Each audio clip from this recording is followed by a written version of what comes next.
ಮಾದಾಯಿ ಇರ್ಬೋದು, ಕೃಷ್ಣ ಇರ್ಬೋದು, ನಮ್ದು ಮೇಜರ್ ರಿವರ್ ಡಿಸ್ಪ್ಯೂಟ್ನ ಏನೇನಿದೆ, ಯಾಕಿದೆ, ನಮ್ಗಿರೋಂಥ ಅವಾರ್ಡ್ನು ಕೂಡ ಇವತ್ತು ಕೂಡ ಇಂಪ್ಲಿಮೆಂಟ್ ಯಾಕೆ ಮಾಡಕ್ ಆಗ್ತಾ ಇಲ್ಲ ಅನ್ನೋದು ಕೂಡ ಇವತ್ತು ಅದನ್ನು ನಾನು ನನ್ನ ಅನುಭವದಲ್ಲಿ, ಹಿಂದೆ ಕುಮಾರಸ್ವಾಮಿ ಗೌರ್ಮೆಂಟಲ್ಲೂ ನೀರಾವರಿ ಮಂತ್ರಿ ಇದ್ದೆ, ಈಗೂ ನೀರಾವರಿ ಮಂತ್ರಿ ಇದ್ದೀನಿ.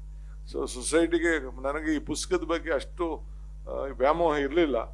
ಬಟ್ ಎಲ್ಲರೂ ಒಂದು ದಾಖಲೆ ಬಿಟ್ಟು ಹೋಗ್ಬೇಕಲ್ಲ ನಾನು ಅನ್ನೋ ದೃಷ್ಟಿಯಿಂದ ತಂದಿದ್ದೇನೆ. ಈಗ ಇನ್ನೊಂದು ಪುಸ್ತಕ ಸದ್ಯದಲ್ಲೇ ಮಲ್ಲಿಕಾರ್ಜುನ್ ಖರ್ಗೆ ಸಾಹೇಬ್ರನ್ನ ಕರೆಸಿ ಅವ್ರ ಕೈಲಿ ಇಲ್ಲಿ ಬಿಡುಗಡೆ ಮಾಡಿಸ್ಬೇಕು ಅಂತೇಳಿ ಅವರೇ ಇದನ್ನ ಇಂದಿರಾ ಗಾಂಧಿ ಕೇಳಿದೆ ನಾನು, ಏನ್ ಹೆಸರಿಡಬೇಕು ಈ ಬಿಲ್ಡಿಂಗ್ ಅಂತ ಕೇಳಿದೆ.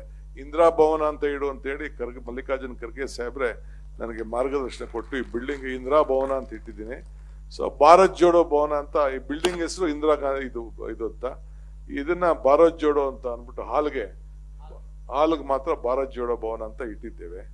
ಸೊ ಹಂಗೆ ಮಲ್ಲಿಕಾರ್ಜುನ್ ಖರ್ಗೆ ಅವರು ಬಹಳ ಅವ್ರಿಗೆ ಅತಿ ಪ್ರೀತಿಯಾದಂಥ ನಾಯಕಿ ಯಾರಂತಂದ್ರೆ ಶ್ರೀಮತಿ ಇಂದಿರಾ ಗಾಂಧಿ ಅವ್ರ ಕೈಲಿ ಗಾಂಧಿ ಭಾರತ ಅಂತ ಒಂದು ಪುಸ್ತಕ ಬಂದಿದೆ. ಅಂದ್ರೆ 100 ವರ್ಷದಿಂದ ಗಾಂಧಿ ಅವರ ಅಧ್ಯಕ್ಷ ಆದಾಗ ಯಾವ ರೀತಿ ಕಾರ್ಯಕ್ರಮ ಇತ್ತು ಅಂತ ಅದನ್ನ ನಾನು ಎಲ್ಲೋ ಒಂದ್ ಕಡೆ ಮೋಹನ್ ರೆಡ್ಡಿ ಅಂತ ನಮ್ಮ ಬೆಳಗಾಂ ಲೀಡ್ರು, ನಮ್ಮ ಕಾರ್ಯಕರ್ತ ಜನರಲ್ ಸೆಕ್ರೆಟರಿ, ಅವರು ನನಗೊಂದು ಡಾಕ್ಯುಮೆಂಟ್ ತಂದು ಕೊಟ್ರು. ನಾನು ಅದನ್ನ ಪ್ರಿಯಾಂಕಾ ಗಾಂಧಿಗೆ ತೋರಿಸಿದೆ, ಶಾಕ್ ಆಗ್ಬಿಟ್ರು ಅವ್ರು, ಹೇಳ್ತಂದೆ ಇದ್ದೇನೆ ಡಿ ಕೆ ಅಂತೇಳಿ. ಅದನ್ನ ಅಲ್ಲಿ ರಿಲೀಸ್ ಮಾಡಿಸಿಟ್ಟಿದ್ದೀನಿ ಇಂಗ್ಲೀಷಲ್ಲಿ. ಸೊ ಅದನ್ನ ಕನ್ನಡಕ್ಕೆ ಕನ್ವರ್ಟ್ ಮಾಡಿದ್ದೀನಿ. ಆಮೇಲೆ ಅದಾದ್ಮೇಲೆ ಮಲ್ಲಿಕಾರ್ಜುನ್ ಖರ್ಗೆ ಸಾಹೇಬ್ರು ಆದ್ಮೇಲೆ ಮತ್ತೆ ನಾವೇನೇನು ಮಾಡಿದೀವಿ ಈ ಈ 5-6 ವರ್ಷದ ಅವಧಿಯಲ್ಲಿ ಅಂತ ಒಂದಷ್ಟು ಪಾಯಿಂಟ್ಸ್ನ ಸೇರಿಸಿದ್ದೀನಿ, ಸ್ವಲ್ಪ ಇರ್ಲಿ ಅಂತೇಳಿ. ಆ ಗಾಂಧಿ ಭಾರತ ಪುಸ್ತಕ ಅನ್ನೋದು ಬಿಡುಗಡೆ ಆಗ್ತದೆ ಸದ್ಯದಲ್ಲೇ, ಅವರ ಟೈಮ್ ಕೊಟ್ಟ ತಕ್ಷಣ. ಈ ಸದ್ಯದಲ್ಲೇ ಕಾಂಗ್ರೆಸ್ ಕಚೇರಿಗಳನ್ನು ಕೂಡ 100 ಕಚೇರಿ ಮಾಡಬೇಕು ಅಂತೇಳಿ ಈಗ ಹೊರಟಿದ್ದೇನೆ. ಎಲ್ಲರೂ ಈಗ ಲಿಸ್ಟ್ ಕೇಳಿದ್ದಾರೆ, ಯಾರು MLA ಇಂಟ್ರೆಸ್ಟ್ ತಗೊಂಡಿಲ್ಲ, ಯಾರು ಮಂತ್ರಿ ತಗೊಂಡಿಲ್ಲ, ಅದೆಲ್ಲ ಲಿಸ್ಟ್ ಕೊಡಬೇಕು ಅಂತೇಳಿ ನನಗೆ ಡೆಲ್ಲಿಯಿಂದ ಕೇಳಿದ್ದಾರೆ. ಇವತ್ತು ನಾಳೆ ನಾನು ಕಳಿಸ್ಕೊಡ್ತಾ ಇದ್ದೀನಿ. ಕೆಲವರು ಇಂಟ್ರೆಸ್ಟ್ ತೋರಿಸಿದ್ದಾರೆ, ಕೆಲವ್ರಿಗೆ ಅಧಿಕಾರ ಮಾತ್ರ ಬೇಕು. ಈ ಕಾಂಗ್ರೆಸ್ ಕಚೇರಿ ದೇವಸ್ಥಾನ ಅನ್ನೋದು ಕೆಲವರು ಮರ್ತು ಬಿಟ್ಟಿದ್ದಾರೆ, ಏನ್ ಮಾಡಕ್ಕಾಗ್ತದೆ. ಅದಕ್ಕೆ ನಾನೆಲ್ಲ ಉತ್ತರ ಕೊಡೋದು, ಡೆಲ್ಲಿಯವರೇ ಟೈಮಲ್ಲಿ ಅಲ್ಲಿ ಯಾರು ಇದ್ರ ಬಗ್ಗೆ ಕಾಂಗ್ರೆಸ್ ಅವ್ರ ಕ್ಷೇತ್ರದಲ್ಲಿ ಕಚೇರಿನ ಕಟ್ಟಲಿಕ್ಕೆ ಆಸಕ್ತಿ ಇಲ್ಲ, ಅವ್ರಿಗೆ ಡೆಲ್ಲಿಯವರೇ ಟೈಮಲ್ಲಿ ಉತ್ತರ ಕೊಡ್ತಾರೆ, ನಾನು ಉತ್ತರ ಕೊಡುದಿಲ್ಲ ಅನ್ನೋ ಮಾತನ್ನ ಈ ಸಂದರ್ಭ ಹೇಳಲಿಕ್ಕೆ ನಾನು ಬಯಸ್ತಾ ಇದ್ದೇನೆ. ನಾನು ಇರ್ತೀನೋ ಇಲ್ಲೋ ಅದು ಬೇರೆ ವಿಚಾರ, ಬಟ್ 100 ಕಚೇರಿ ಯಾರು ನನ್ನ ಕಾಲದಲ್ಲಿ ಮಾಡಿ ಹೋಗ್ಬೇಕು ಅನ್ನೋ ದೃಷ್ಟಿಯಿಂದ ಎಲ್ಲ ಪರ್ಮನೆಂಟ್ ಆಗಿ ಒಂದ್ ನಿಮಿಷ, ನಾವು ಪರ್ಮನೆಂಟ್ ಆಗಿ ಇರಕ್ ಆಗಲ್ಲ. I am telling you, already 5 ವರ್ಷ ಆಗಿದೆ, ಇನ್ನು ಮಾರ್ಚ್ ಬಂತು ಅಂದ್ರೆ 6 ವರ್ಷ ಆಗ್ತದೆ. ಬೇರೆಯವ್ರಿಗೆ ಅವಕಾಶ ಮಾಡಿಕೊಡ್ಬೇಕು. ಬಟ್ ನಾನು ಲೀಡರ್ಶಿಪ್ ಅಲ್ಲಿ ಇರ್ತೀನಿ, ತಲೆ ಕೆಡ್ಸ್ಕೊಳಕ್ ಹೋಗ್ಬೇಡಿ. Be there in the front line, ತಲೆ ಕೆಡ್ಸ್ಕೊಳಕ್ ಹೋಗ್ಬೇಡಿ. ನಾನು ಅವತ್ತೇ ನಾನು ಉಪಮುಖ್ಯಮಂತ್ರಿ ಆದ ದಿನನೇ ಬಿಡ್ಬೇಕು ಅಂತ ಹೇಳಿದೆ.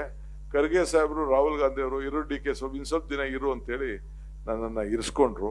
ಬಟ್ ಇರೋಂಥ ಸಂದರ್ಭದಲ್ಲಿ ಯಾವ ರೀತಿ ಪಕ್ಷ ಕಟ್ಟಬೇಕು ಅನ್ನೋದು ಒಂದು ಪ್ರಯತ್ನ ಮಾಡಿ ನನ್ನ ಡ್ಯೂಟಿ ನಾನು ಮಾಡಿದ್ದೀನಿ. ಈಗ ಹಿಂದೆ ಪವರ್ ಮಿನಿಸ್ಟರ್ ಆಗಿದ್ದಾಗ ಹಿಂದೆ ನಾನು ಕೋಆಪರೇಷನ್ ಮಿನಿಸ್ಟರ್ ಆಗಿದ್ದಾಗ ನಾಮಿನೇಷನ್ ಮಾಡಿದೆ. ಪವರ್ ಮಿನಿಸ್ಟರ್ ಆಗಿದ್ದಾಗ ಒಂದು ಇದಕ್ಕೆ ಸ್ಟೇಷನ್ಗೆ 6 ಜನಕ್ಕೆ ಅಂತ ಮಾಡಿದೆ. ಈಗ 5 ಗ್ಯಾರಂಟಿಗಳಿಗೆ ಸೇರಿ ಅದಕ್ಕೆ 15 ಜನ ಮಾಡಿದೀವಿ ಅಂತಂದ್ರೆ ಇಡೀ ದೇಶದಲ್ಲೇ ಯಾವ ರಾಜ್ಯಲ್ಲೂ ಇಂಥ ತೀರ್ಮಾನ ತೆಗೆದುಕೊಂಡಿಲ್ಲ ಅನ್ನೋ ಮಾತನ್ನ ಹೇಳ್ತೀನಿ. ಸೊ ಎಲ್ಲರಿಗೂ ಚೇರ್ಸ್ ಕೊಡಕ್ಕಾಗದಿರ್ಬೋದು, ಎಲ್ಲರಿಗೂ ಕುರ್ಚಿ ಕೊಡಕ್ಕಾಗದು, ಅವರ ಸ್ವಾಭಿಮಾನಕ್ಕೆ ಧಕ್ಕೆ ಬರಬಾರ್ದು ಅನ್ನೋ ದೃಷ್ಟಿಯಿಂದ. ಏಕೆಂದ್ರೆ ನೀವು ಯಾರು ಕಾರ್ಯಕರ್ತಿಲ್ಲ ಅಂದ್ರೆ ಯಾವ ಮಂತ್ರಿನೂ ಆಗಲ್ಲ, ಯಾವ ಚೀಫ್ ಮಿನಿಸ್ಟರ್ ಆಗಲ್ಲ, ಯಾವ ಡೆಪ್ಯೂಟಿ CM ಆಗಲ್ಲ. ಸೊ ನೀವೇ ನಮ್ಮ ಪಕ್ಷದ ಆಧಾರ ಸ್ತಂಭ. ಆ ದೃಷ್ಟಿಯಿಂದ ಇವತ್ತು ನಾವೆಲ್ಲ ಸೇರಿ ಕೆಲಸ ಮಾಡ್ಕೊಂಡು ಹೋಗಿದ್ದೀವಿ. ಇವತ್ತು ಇಂದಿರಾ ಗಾಂಧಿ ಅವರ ಜೀವನ ಮಹಿಳೆಗೆ ಒಂದಲ್ಲ, ಇಡೀ ನಮ್ಮ ಸಮಾಜಕ್ಕೆ ಒಂದು ದೊಡ್ಡ ನಾಯಕತ್ವಕ್ಕೆ ಒಂದು ದೊಡ್ಡ ಶಕ್ತಿ. ಇವತ್ತು ಬಹಳ ಸಂತೋಷದಿಂದ ಅವರ ಜನ್ಮದಿನವನ್ನು ನಾವು ಆಚರಣೆ ಮಾಡ್ತಾ ಇದ್ದೇವೆ. ನಿಮ್ಮೆಲ್ಲರೂ ಕೂಡ ಶುಭವಾಗ್ಲಿ. ಎಲ್ಲರೂ 100 ರೂಪಾಯಿ ಕೊಟ್ಬಿಟ್ಟು ಈ ಪುಸ್ತಕ ಎತ್ಕೊಂಡು ಹೋಗಿ. ಎಲ್ಲ ಮತ್ತೆ ದುಡ್ಡು ಇಲ್ಲ ಅಂದ್ರೆ ಎಲ್ಲಿ ನಡೀತದೆ, ಎಲ್ಲ ವೈಟ್ ಅಮೌಂಟ್ ಬೇಕು. ಗ್ಯಾರಂಟಿ ನ್ಯೂಸ್, ಸುದ್ದಿ ಖಚಿತ, ನ್ಯಾಯ ನಿಶ್ಚಿತ.